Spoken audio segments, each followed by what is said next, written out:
नमस्कार, मी Praful Javadekar, Paradip phosphate limited व Zuari फार्मअप limited या कंपनीकडून आलेलो आहोत। आज आपण माननीय श्री अश्विनभाऊ खोजरे यांच्या शेतामध्ये राहणार खामजेनगर तालुका चलपूर जिल्हा अमरावती यांच्या शेतामध्ये आलेलो आहोत। त्यांना आपण 20 दिवसाआधी जय किसान बनाना स्पेशल 1 या ग्रेडचा डेमॉन्स्ट्रेशन दिलं होतं 500 झाडांकरिता 5 किलो 300 लिटर पाण्यामध्ये याचं ड्रिंचिंग करायला दिलं होतं आपण यांना।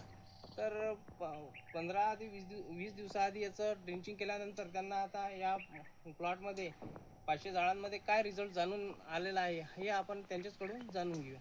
नमस्कार। नमस्कार, मी अश्विन राजकुमार सिंग खोजरे, राहणार खांजामानगर तालुका चलपूर जिल्हा अमरावती। मला हे जय किसान कंपनीचं बनाना स्पेशल ग्रेड 1 हे 5 किलो दिलेलं होतं 300 लिटर पाण्याकरिता। त्याच्यामध्ये मी 480 झाडं हे ड्रिंचिंग केले। ड्रिंचिंग केल्यानंतर हे सांगायचं असलं जसा रिझल्ट, तर त्याचा रिझल्ट म्हणजे बोंडामध्ये वाढ आहे, पत्त्याची थिकनेस वाढलेली आहे, केळीची हाईट पण वाढलेली आहे। अशा प्रकारे त्याचे रिझल्ट आहे। मी तर सांगू इच्छितो की ते बनाना स्पेशल 1 आणि 2 हे आपण वापरायला पाहिजे। तुम्हाला जिथे वापरलेलं आहे आणि जिथे वापरलेलं नाही याच्यामध्ये काय फरक जाणून येतो आहे? थिकनेसमध्ये फरक आहे, हाईटमध्ये फरक आहे, बोंद्याच्या साईजमध्ये फरक आहे। ठीक आहे। आणि इतर शेतकऱ्यांना तुम्ही काय सांगू इच्छिता? इतर शेतकऱ्यांना मी सांगू इच्छितो, मी तर आता माझ्या जे जवळचे आहेत त्यांना तर सांगेनच, माझा प्लॉट बघून घ्या इकडं। प्लॉट बघितल्यावर त्यांनाही समजते आणि मी सांगेन त्यांना की हे वापरून बघा तुम्ही।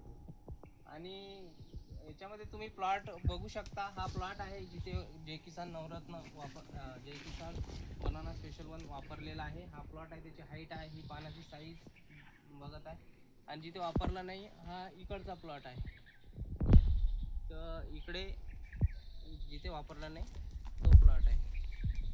तर अशा प्रकारे चांगले रिझल्ट या बनाना स्पेशल 1चे आलेले आहेत। तरी मी शेतकऱ्यांना सांगू इच्छितो की त्यांनी सुद्धा आपल्या बनाना प्लॉटमध्ये एका बॅगचा सुरुवातीला तुम्ही रिझल्ट घेण्याकरिता वापरायला काहीच हरकत नाही। तर धन्यवाद।